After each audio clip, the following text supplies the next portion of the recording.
Well, let me thank my colleagues for yielding, and I want to thank Senator Sanders, Senator Whitehouse, and Senator Boxer was on the floor on this issue. And I just want to underscore the point that was just made about having a level playing field here where we've tilted the scales in favor of fossil fuels over renewables. My colleagues have already talked about the direct difference in our subsidies. I'd like to add an additional element here, and that is when you look at the subsidies that we give to the fossil fuel industries, they're permanent. They're in the tax code. They don't go through the annual exercise of an extender. And what does that mean? That means the lack of predictability and sustainable energy means there's a higher cost for investment. It tilts the scale in favor of the oil and gas rather than on sustainable renewable energy sources. I could just mention three, and the Congressional Research Service did a report on this.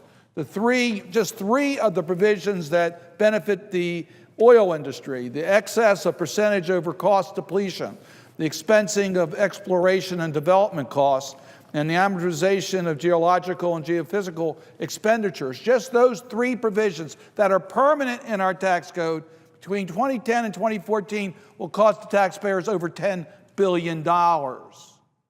So we are subsidizing the oil industry, and we shouldn't be doing that because we should be encouraging a transformation to sustainable energy issues, as my colleagues have pointed out, for the purposes of national security, for what's good for our environment, and what's good for jobs.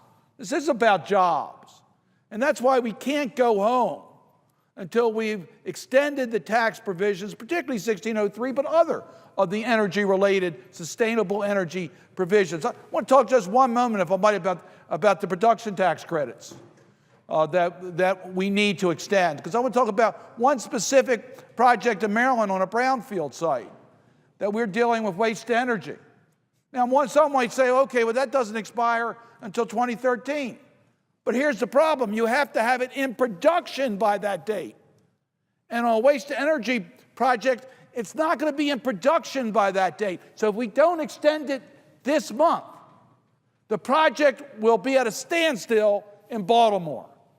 1,900 jobs are at stake. 1,900 jobs are at stake on just that one project, which, by the way, helps our environment, helps our energy, and also helps our economy. And that's why it's critically important that before we leave, that we extend these sustainable energy tax credits so that we can get the investment. Quite frankly, Mr. President, I would like to see us make some of these permanent. We make it permanent, we get predictability. We get predictability, it's less cost. It encourages more activity in this area. And that's what we should be about, creating jobs for our country. The wind energy credit alone would allow us to create another 54,000 jobs. So this is about job growth for America. It's about our energy security, and it's about a cleaner environment. It's about America's future.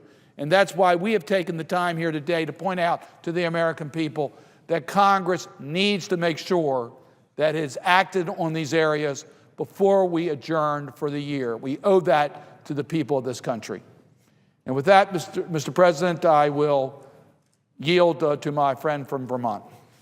Thank you, Mr. President. And I want to thank the Senator from Maryland, not only for his important remarks now, but for year after year, the strong work that he is doing in trying to create jobs in America in sustainable energy.